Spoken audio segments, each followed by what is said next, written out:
Hello दोस्तों, आपका हमारे अपने YouTube channel science coaching centre में फिर से स्वागत है। दोस्तों, आज आप लोगों के लिए जो टॉपिक है वो क्लास 12th का इनऑर्गेनिक केमिस्ट्री का एल्युमिनियम का निष्कर्षण। यह जो है लॉन्ग आंसर टाइप क्वेश्चन में यह क्वेश्चन एकदम परीक्षा के लिए VVI मतलब वेरी वेरी इंपॉर्टेंट रहता है। तो बच्चों, सबसे पहले आप शुरू से लेके अंत तक वीडियो को एक बार पहले देख लीजिए, समझ लीजिए, उसके बाद कॉपी पे सफ करेंगे, है ना। यदि आप हमारे वीडियो को नया देख रहे हैं तो चैनल को सब्सक्राइब कर लीजिए, ताकि जब भी नया कोई वीडियो बनाएं तो आप लोगों के पास नोटिफिकेशन के थ्रू मैसेज पहुंच जाए। और यदि आप पुराने हैं तो अपने दोस्तों मित्रों के बीच में ज़्यादा से ज़्यादा शेयर करें। और जितना ज़्यादा आप लोग प्रैक्टिस करेंगे, घर पर याद करोगे, क्योंकि लॉकडाउन के कारण सरकारी आदेशानुसार सारे शैक्षणिक संस्थान बंद हैं, इसलिए आप लोगों को जो जो टॉपिक बताया जाता है उसको घर पर रिवाइज करें। तो बढ़ते हैं। देखिए, क्वेश्चन में है, आप लोग देख सकते हैं कि एल्युमिनियम के दो प्रमुख अयस्कों के नाम लिखें। मतलब एल्युमिनियम के दो प्रमुख मतलब इम्पोर्टेंट अयस्क यानी ओर के नाम लिखना है।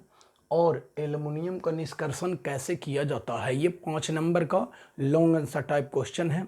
देखिए, तो इसका सबसे पहले क्वेश्चन में है कि एल्युमिनियम के दो प्रमुख अयस्कों के नाम लिखें। तो सबसे पहले एल्युमिनियम के दो प्रमुख अयस्कों के नाम लिखना है और उसका सूत्र भी लिख देना है, क्योंकि एग्जामिनर ये देखता है कि आपको अयस्क के साथ साथ उसका फॉर्मूला याद है कि नहीं। तो देखिए, एल्युमिनियम के दो प्रमुख अयस्कों के नाम निम्नलिखित हैं। सबसे पहले लिख दिए, दो गो कह रहा था या नहीं भी अगर कहता कि खाली एल्युमिनियम के प्रमुख अयस्कों के नाम लिखें, तो एल्युमिनियम के दो निम्नलिखित प्रमुख अयस्क हैं। देखिए, पहला हो गया बॉक्साइट। आगे जा करके ये कंपटीशन में भी आता है कि बॉक्साइट किसका प्रमुख अयस्क है, तो इसका जो आंसर है वो हो जाएगा एल्युमिनियम। तो देखिए, बॉक्साइट का जो फॉर्मूला है वो हो गया Al2O3 इंटू 2H2O। चूँकि जो बॉक्साइट का निर्माण होता है वो जल के रवाकरण क्रिस्टलीकरण के द्वारा होता है, इसलिए इसका मेन फॉर्मूला Al2O3 होता है, बट इसमें 2H2O लगा देना होता है। और देखिए, दूसरा जो है वो है क्रायोलाइट। क्रायोलाइट का सूत्र होता है Na3Al F6, है ना। कॉम्पिटिटिव एग्जाम में भी आता है कि क्रायोलाइट किसका प्रमुख अयस्क है, तो इसका the right answer is aluminium. तो दोनों अयस्क का नाम विथ फॉर्मूला के अनुसार लिख देना है। अब बढ़ेंगे आगे की ओर। देखिए, कह रहा है कि एल्युमिनियम का निष्कर्षण कैसे किया जाता है। तो देखिए, एल्युमिनियम का निष्कर्षण मुख्यतः बॉक्साइट अयस्क से किया जाता है। ये भी ऑब्जेक्टिव में आप लोगों को आता है कि एल्युमिनियम का निष्कर्षण मुख्यतः किस अयस्क से किया जाता है, तो आंसर होगा बॉक्साइट। तो देखिए, एल्युमिनियम का निष्कर्षण मुख्यतः बॉक्साइट नामक अयस्क से किया जाता है। तो ऐसा नहीं है, जिस भी अयस्क से जिस भी धातु का निष्कर्षण किया जाता है, जैसे पिछला वीडियो में आप लोगों ने सीखा था लोहा के निष्कर्षण, तो लोहा का निष्कर्षण आप लोगों ने जाना था कि हेमेटाइट नामक अयस्क से किया जाता है। तो ऐसा नहीं है कि हेमेटाइट से तुरंत लोहा प्राप्त हो जाता है। भिन्न भिन्न स्टेप, भिन्न भिन्न चरण के द्वारा होते होते उसके बाद जो है हेमेटाइट से लोहा प्राप्त होता है। इसमें भी वही बात है कि एल्युमिनियम का निष्कर्षण होता है बॉक्साइट अयस्क से, तो भिन्न भिन्न स्टेप के द्वारा जो है एल्युमिनियम प्राप्त होता है। तो देखिए, कह रहा है कि बॉक्साइट अयस्क से एल्युमिनियम के निष्कर्षण में निम्नलिखित चरण होते हैं।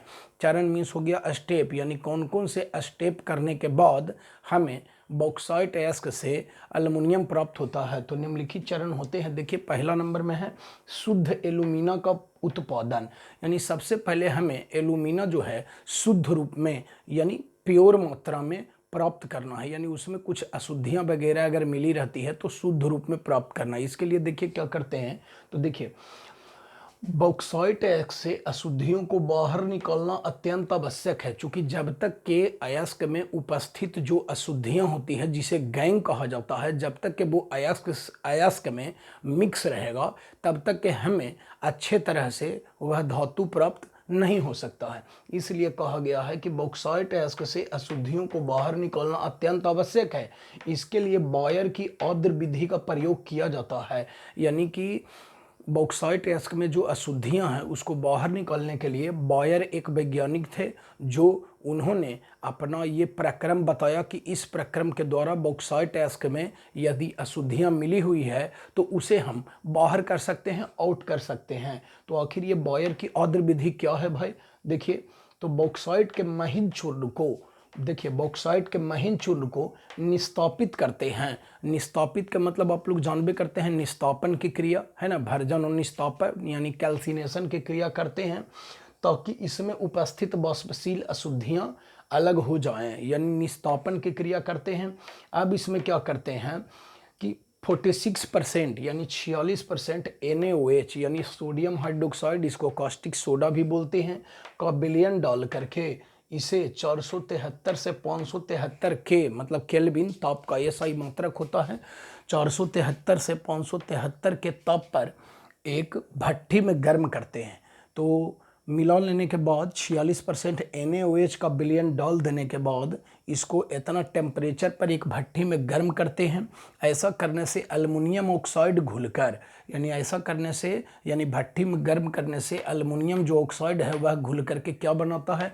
तो सोडियम मेटा एल्यूमिनेट बनाता है, सोडियम मेटा एल्यूमिनेट बनाता है। अब देखिए Al2O3 ये हो गया आपका जाकर के सूत्र किस चीज़ का हो गया? बॉक्साइट का। हमने ऊपर ही बता दिया था कि Al2O3 इंटू 2H2O होता है। तो चूंकि जल का रवाकरण करने से पर उसमें 2H2O जुटता है, लेकिन फिर यदि गर्म करेंगे तो 2H2O जो है वाष्प बन के बाहर निकल जाता है। इसलिए मेन फॉर्मूला ही खाली लिखा गया है Al2O3, बगल में 2H2O नहीं लिखना है। तो Al2O3 प्लस 2NaOH, NaOH यही हो गया सोडियम हाइड्रोक्साइड, यहाँ पर बैलेंस करने के लिए 2 दिया हुआ है, इसको रिएक्शन के द्वारा बताएंगे तो NaAlO2 हो जाएगा। मतलब इसको क्या बोलते हैं? सोडियम मेटा एल्यूमिनेट बोलते हैं या इसको एल्यूमिना कहते हैं।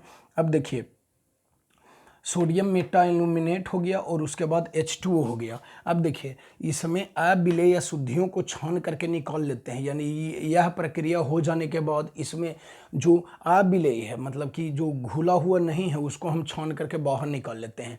इसके बाद विलयन में जल मिला करके, माने जो बच गया उसमें जल मिला करके उसमें थोड़ा तुरंत का अवक्षेपित, मतलब तुरंत का अवक्षेपित के रूप में प्राप्त होता है Al और OH के होल 3 डाल देते हैं उस विलयन में। अब विलयन का टेम्परेचर 296 से 308 के, चूँकि पहले टेम्परेचर ज़्यादा था, पहले था 473 से 573, अब टेम्परेचर को थोड़ा लो कर देना है, यानी 296 से 308 के करके खूब हिलाते हैं, जिससे NaAlO2 मतलब यही सोडियम मेटा एल्यूमिनेट का जल अपघटन होने से AlOH3 अवक्षेपित हो जाता है। तो ये रिएक्शन, चूँकि बच्चों ये आप समझ सकते हो कि जब 5 नंबर का आता है निष्कर्षण आप लोगों को आएगा और केमिस्ट्री है, तो यदि आप रिएक्शन नहीं लिखोगे तो कैसे काम चलेगा। लेकिन अधिकतर जो बच्चे होते हैं वो रिएक्शन से डरते हैं। नहीं, रिएक्शन को कंप्लीट कर लेने के बाद एक बार 2 बार आप अपनी कॉपी पर लिख लो, क्योंकि जब तक कि आप रिएक्शन नहीं लिखोगे निष्कर्षण में, तब निश्चित रूप से आपको एग्जाम में जो है पूरा फुल में फुल नंबर मिल ही नहीं सकता है। क्योंकि निष्कर्षण है या फिर आप लोग ऑर्गेनिक केमिस्ट्री में किसी गैस के निर्माण की विधि अगर पढ़ोगे तो उसमें आप रिएक्शन याद रखोगे है ही नहीं, तो ये तो प्रॉब्लम क्रिएट होगा ना आप लोगों के लिए। तो ये आप लोगों को कंप्लीट करके रखना है, रिएक्शन को हर हालत में टंच कर लेंगे। देखिए सोडियम मेटा एल्यूमिनेट हो गया प्लस H2O। अब देखिए इसको जल अपघटन कराते हैं तो AlOH के होल 3 का अवक्षेप, देखिए तीर का चिन्ह जब नीचे की ओर हो जाता है तो ये अवक्षेप को बताता है, प्लस NaOH यानी सोडियम हाइड्रोक्साइड बच जाता है। अब देखिए इस अवक्षेप को छानकर गर्म करने पर, मतलब ये जो अवक्षेप है इसको छानकर गर्म करने से Al2O3 में बदल जाता है। ये हो गया आपका पहला स्टेप, यानी पहला स्टेप में हो गया शुद्ध एल्यूमिना का उत्पादन, शुद्ध एल्यूमिना का उत्पादन है। अब सेकेंड स्टेप में है एल्यूमिना का वैद्युत अपघटन, यानी एल्यूमिना का वैद्युत अपघटन कैसे करते हैं। तो उसके लिए देखिए एक पात्र ले लेते हैं, इसमें 2 प्लेटें हैं, एगो को एनोड यानी इसको पॉजिटिव कर मानना है, और एक होता है प्लेटें कैथोड, इसको निगेटिव मानना है। दोनों को किसी सेल के द्वारा जोड़ देते हैं, बैटरी के द्वारा जोड़ देते हैं, है ना। यहाँ पर देखिए O2 प्राप्त होता है और इसमें जो है इस प्लेट पर Al प्राप्त होता है है ना। इसके बाद आप लोग देखेंगे तो एलुमिना का जो वैद्युत अपघटन है इसमें भी आपको फिगर निश्चित रूप से बनाना है, और फिगर जो है परीक्षा में जब भी बनाना है तो आपको पेंसिल का ही यूज करके बनाना है। तो फिगर के नीचे थोड़ा सा और है, वो भी मैं बता रहा हूँ, अच्छे से देखेंगे।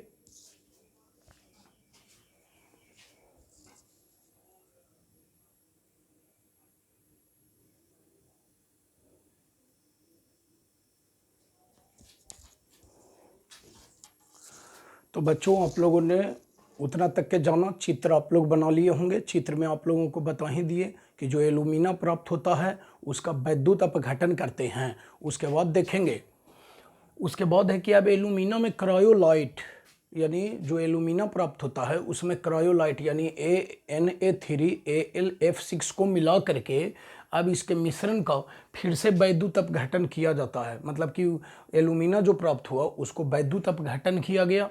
तो चित्र में आप लोग देख ही रहे हैं। तो वैद्युत अपघटन करने के बाद क्या होता है कि कैथोड पर एल्युमिनियम धातु, यानी कैथोड पर होता है एल्युमिनियम धातु। चित्र में आप लोग देख ही रहे थे, चित्र बना ही दिए थे। तो कैथोड पर एल्युमिनियम तथा एनोड पर जो है O2 गैस मुक्त होती है। देखिए Al2O3 एल्युमिना हो गया, इसको देखिए वैद्युत अपघटन किया गया। 2Al3 प्लस, चूंकि एल्युमिनियम जो है 3 इलेक्ट्रॉन का त्याग करता है, 3 दूनी 6 हो गया। अब देखिए 3O2 लिखना है, O2 पर होता है निगेटिव यानी माइनस बैलेंसी होता है। तो देखिए कैथोड पर वाला ये वाला रिएक्शन हो गया, यानी 3 दूनी 6, यहाँ पर इसको बैलेंस करने के लिए 6 इलेक्ट्रॉन दिया जाता है, तो सिर्फ और सिर्फ बच जाता है 2Al। और एनोड पर ये वाला रिएक्शन आपको ध्यान में रखना है। फिर देखिए 2Al2O3, इसका फिर वैद्युत अपघटन कराते हैं। तो वैद्युत अपघटन के बाद जो Al यानी अल्युमिनियम प्राप्त होता है वो 99% तक के शुद्ध होता है। तो नीचे में ये लिख देना है कि इस प्रकार प्राप्त एल्युमिनियम लगभग 99% तक शुद्ध होता है। तो जखनिए हो गया 99% तक के शुद्ध, इसका मतलब हो गया कि 100% बिल्कुल शुद्ध होता है। तो ऊपर से लेके नीचे तक के, है ना, बिल्कुल कंप्लीट कर लेंगे। रिएक्शन को भी ध्यान में रखना है, एक बार 2 बार लिख लेना है, चूंकि जब तक कि आप लोग रिएक्शन नहीं लिखोगे तो नंबर अच्छा नहीं मिल पाएगा, है ना। कहा जाता है कि practice makes a man perfect. तो आप लोग प्रैक्टिस करेंगे और रिएक्शन को भी लिखते जाना है, कंप्लीट कर लेंगे। यह परीक्षा में पूछे जाने योग्य, एकदम आने योग्य क्वेश्चन होता है। क्योंकि ये जो आप लोग चैप्टर पढ़ रहे हो क्लास 12th साइंस का, उसमें 4 गो निष्कर्षण है। जस्ता का निष्कर्षण, लोहा का निष्कर्षण, एल्युमिनियम का निष्कर्षण, उसके बाद तांबा का रिएक्शन। तो ये 4 रिएक्शन कंप्लीट करने के बाद एग्जाम में निश्चित रूप से एक निष्कर्षण जरूरी आता है ना। और अब इस साल जो है जस्ता का निष्कर्षण आ गया है, तो बाकी बच गया लोहा, तांबा, एल्युमिनियम। ये तीनों एकदम कंप्लीट करके रखें। एक क्वेश्चन आने की एकदम 100% की गारंटी है। आप लोग अच्छे से पढ़िए। बहुत बहुत धन्यवाद।